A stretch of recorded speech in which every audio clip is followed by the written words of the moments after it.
दोस्तों, हमारा भारत देश बहुत बड़ा है और इसमें न जाने कितने सारे धर्म के लोग रहते हैं, जिसके अनुसार अगर देखा जाए तो साल के कुल 365 दिनों में से भारत में करीब 150 से ज्यादा त्योहार और 30 से 35 त्योहारों की छुट्टियां होती हैं। लेकिन क्या आपको पता है कि आखिर इन 150 से 200 त्योहारों में से कौन से त्योहार सबसे बड़े होते हैं? अगर नहीं पता तो बने रहना हमारे साथ वीडियो के एंड तक, क्योंकि इसमें हम आपको भारत के कुछ ऐसे ही सबसे प्रमुख त्योहारों के बारे में बताने वाले हैं। Number 10, Lohri, Makar Sankranti and Pongal.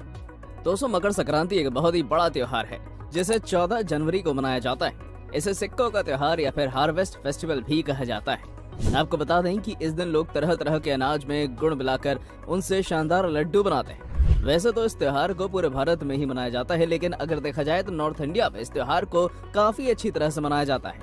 इतना ही नहीं, इस त्योहार को गुजरात में उत्तरायण और तमिलनाडु में पोंगल के नाम से जाना जाता है। इस दिन लोग पतंग उड़ाते हैं, नाचते हैं, गाते हैं और रंगोली बनाकर अपनी कला का प्रदर्शन भी करते हैं। आपको ये बात जान लेनी चाहिए कि मकर संक्रांति के दिन लोग खिचड़ी, लस्सी, चिक्की और गच्चक जैसी चीजों का सेवन करते हैं, न कि किसी भी तरह के फल का, क्योंकि इस त्योहार अनाज का त्योहार माना जाता है। 9, महाशिवरात्रि। महाशिवरात्रि हमारे भारत में आने वाले सबसे बड़े त्योहारों में से एक है। असल में इस दिन के बारे में ऐसा माना जाता है कि इस दिन भगवान शिव और माता पार्वती की शादी हुई थी। आमतौर पर तो आपने भगवान शिव पर दूध और बेल की पत्तियां को चढ़ाते हुए देखा होगा, लेकिन महाशिवरात्रि के इस दिन पर भगवान शिव को दूध से सिर्फ एक बार स्नान कराया जाता है और इसके बाद उनके ऊपर मुकुट लगाकर उन्हें सजा दिया जाता है। इसके साथ ही बहुत सारे लोग इस त्योहार वाले दिन महाकाल मंदिर, उज्जैन, काशी विश्वनाथ, केदारनाथ, सोमनाथ और भी कई शिव मंदिरों में जाकर अपने लिए कुछ न कुछ मांगते हैं, क्योंकि लोगों का मानना होता है कि अगर आप इस दिन व्रत रखते हैं, भगवान शिव की पूजा अर्चना करते हैं, तो भगवान शिव आपकी हर मनोकामना को पूरा कर देते हैं। 8, होली। होली हमारे भारत का वो त्योहार है जिसको हमारे भारत के हर कोने में मनाया जाता है। इस दिन लोग एक दूसरे से अपनी सारी दुश्मनी और रंजिशें भुलाकर मिठाइयां बांटते हैं। इसके साथ ही लोग एक दूसरे को रंग भी लगाते हैं। उसके बारे में ऐसा माना जाता है कि ये रंग उनकी जिंदगी के खुशहाल जीवन और उच्च वातावरण को दिखाता है, या फिर किसी की भी जिंदगी में परेशानी चल रही हो तो होली के ये रंग उसकी जिंदगी में भी रंग भर देते हैं।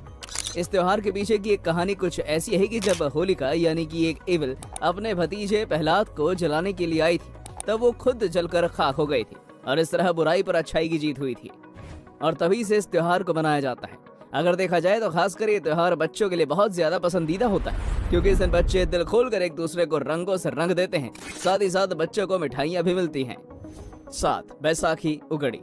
बैसाखी अप्रैल में मनाया जाने वाला भारत का सबसे ज्यादा प्रसिद्ध त्योहार है, क्योंकि इस त्योहार को न केवल भारत में एक रीजनल फेस्टिवल के तौर पर मनाया जाता है, बल्कि इसे विक्रम संवत हिंदू कैलेंडर के अनुसार हिंदू नव वर्ष के रूप में मनाया जाता है। इस त्योहार को किसानों के द्वारा, या कहें तो खासकर पंजाब, हरियाणा, बिहू, विशु, तमिलनाडु, वेस्ट बंगाल के साथ साथ आंध्र प्रदेश, तेलंगाना, कर्नाटका जैसी जगहों के सभी लोगों के द्वारा मनाया जाता है। इतना ही नहीं, इसके दौरान लोग अपने फोक म्यूजिक को बजाकर उस पर नाचते हैं, रंगोलियां बनाते हैं, मंदिरों में जाकर भगवान से प्रार्थना करते हैं और पटाखे भी फोड़ते हैं। और तो और इस त्योहार के लिए अजीब तरह के पकवान बनाए जाते हैं, जैसे कि कड़ा प्रसाद, पीठा, लाडूस, कांजी और भी कई अन्य पकवान बनाए जाते हैं। नंबर 6, ईद उल फित्र। दोस्तों, इसके बाद हम सब बात करने वाले हैं ईद उल फित्र की, जो कि मुस्लिम कम्युनिटी के लोगों का सबसे बड़ा त्योहार माना जाता है। असल में त्योहार हर साल 2 बार आता है। इस त्योहार के आने के 1 महीने पहले से ये लोग उपवास या कहें तो रोजा रखना शुरू कर देते हैं। इस दौरान वो सुबह सुबह उठकर यानी करीब 3 से 4 के बीच अपना भोजन कर लेते हैं और उसके बाद पूरे दिन यानी कि शाम की अजान होने तक पानी की एक बूंद तक नहीं पीते, जो कि काफी ज्यादा मुश्किल होता है। त्योहार के समय लोग शाम को अपना रोजा खोलने के लिए मस्जिदों में जाकर प्रार्थना करते हैं और घर आने के बाद खाना खाते हैं। फिर 1 महीने बाद जो उनका आखिरी दिन होता है, उस दिन को ईद के रूप में मनाया जाता है और कई जगह पर तो इस दौरान जुलूस भी निकाला जाता है। नंबर 5, ओणम। ओणम नाम के इस त्योहार के बारे में आपने पहले कहीं न कहीं जरूर सुना होगा, लेकिन अगर नहीं सुना तो आपको बता दें कि ये एक 10 दिन का हार्वेस्ट फेस्टिवल है, जैसे कि केरला की मलयाली कम्युनिटी के लोगों द्वारा मनाया जाता है। कहा जाता है कि इस दिन उनके महान राजा यानी कि द लेजेंडरी किंग महाबली अपने घर वापस आए थे और इसी खुशी में इस त्योहार को मनाया जाता है। इस त्योहार के दौरान लोग अपने अपने घरों को फूलों से सजाते हैं, गेम्स खेलते हैं और खासकर स्नेक बोट रेस करते हैं, जो कि न केवल भारत में बल्कि विदेशों में भी प्रसिद्ध है। और इन 10 दिन के रंगीन त्योहार का नजारा देखने विदेशों से भी लोग आते हैं। इनका ये कलरफुल कल्चर भारत में मौजूद सबसे यूनिक कल्चर को भी दर्शाता है। साथ ही इनका फोक डांस, उसका तो क्या ही कहना। वैसे अगर कभी आपको भी मौका मिले तो इस फेस्टिवल को एक बार अपनी आंखों से जरूर देखिएगा। नंबर 4, दुर्गा पूजा, नवरात्रि। नवरात्रि हमारे भारत में मनाया जाने वाला सबसे बड़ा त्योहार है। इस दौरान माँ दुर्गा को लोग अपने अपने घर लाकर 9 दिन तक उनकी पूजा अर्चना करते हैं, जिसके बाद 10वें दिन विजयदशमी मनाकर माता की उस मूर्ति का विसर्जन कर दिया जाता है। इस त्योहार को मनाने के पीछे के कारण की बात करें तो माना जाता है कि भगवान राम ने विजयदशमी को ही रावण का वध किया था और माता सीता को रावण की कैद से निकाला था। यानी कि इस त्योहार को भी होली की तरह ही बुराई पर अच्छाई की जीत के रूप में मनाया जाता है। दोस्तों, इस त्योहार के समय आपको जगह जगह पर माता महागौरी के अलग अलग रूप के पंडाल देखने को मिल जाएंगे। साथ ही कई सारी जगह गरबा और कई अन्य तरह के फोक डांस भी किए जाते हैं। और तो इस दौरान बहुत से लोग व्रत रखते हैं और साबूदाने की खिचड़ी, सिंघाड़े का आटा और रसगुल्ले जैसी चीजों को फलाहार के रूप में लेते हैं। Number 3, Christmas. दोस्तों, क्रिसमस को ईसाई धर्म का सबसे बड़ा त्योहार माना जाता है और ये तो आप सभी को मालूम होगा कि इसे 25 दिसंबर को न केवल भारत में बल्कि पूरी दुनिया में मौजूद क्रिश्चियंस धर्म के लिए सेलिब्रेट करते हैं। अगर देखा जाए तो भारत में भी क्रिश्चियन लोगों की तादाद कम नहीं है। भारत में भी काफी सारे क्रिश्चियंस रहते हैं। भारत में मौजूद ज्यादातर लोग क्रिसमस पर गोवा जाते हैं, मनाली जाते हैं और अलग अलग जगहों पर घूमते हैं। पर कुछ लोग या कहें तो क्रिश्चियंस धर्म के लोग कैथोलिक यानी चर्च जाते हैं, जहां वो अपने भगवान के सामने अपनी प्रार्थना करते हैं। इस दिन ज्यादातर गिफ्ट बांटे जाते हैं, प्रार्थना की जाती है, गाना गाया जाता है और डांस भी किया जाता है। आप माने या ना माने, ये फेस्टिवल वाकई बहुत ज्यादा फैंटास्टिक होता है।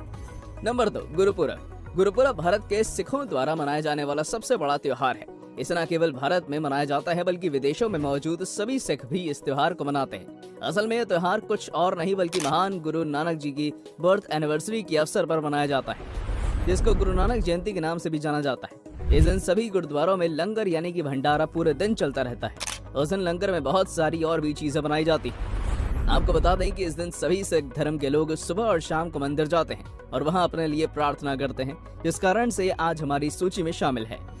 नंबर 1, दिवाली। दिवाली हिंदुओं के लिए एक बहुत बड़ा या कहीं सबसे बड़ा त्योहार होता है, जिसको भगवान राम के लिए मनाया जाता है। असल में जब भगवान राम 14 वर्ष के लिए वनवास पर गए थे और उस दौरान उन्होंने रावण को मारकर माता सीता को रावण की कैद से आजाद कराया था, और जब वो माता सीता को लेकर अयोध्या आए थे, उस दिन अयोध्या के लोगों ने भर भर कर अपने अपने घरों में या कहें तो पूरे अयोध्या को दीपों से जगमगा दिया था। और वही प्रथा आज भी चलती आ रही है, जिसको हम दिवाली के नाम से जानते हैं। इस त्योहार के दौरान लोग अपने अपने घरों को फूलों से सजाते हैं, घर के आंगन में रंगोलियां बनाते हैं, बाजार जाकर तरह तरह की मिठाइयां खरीदते हैं, पटाखे फोड़ते हैं और एक दूसरे के घरों में प्रसाद बांटते हैं। साथ ही इस दिन माता लक्ष्मी की पूजा की जाती है, जिसे भारत के छोटे से गांव से लेकर बड़े बड़े शहरों तक मनाया जाता है। तो दोस्तों, कैसी लगी आपको हमारी ये वीडियो, हमें कमेंट करके बताइएगा। और हाँ, जाते जाते इसे लाइक और चैनल को सब्सक्राइब जरूर कर देना। Thanks for watching.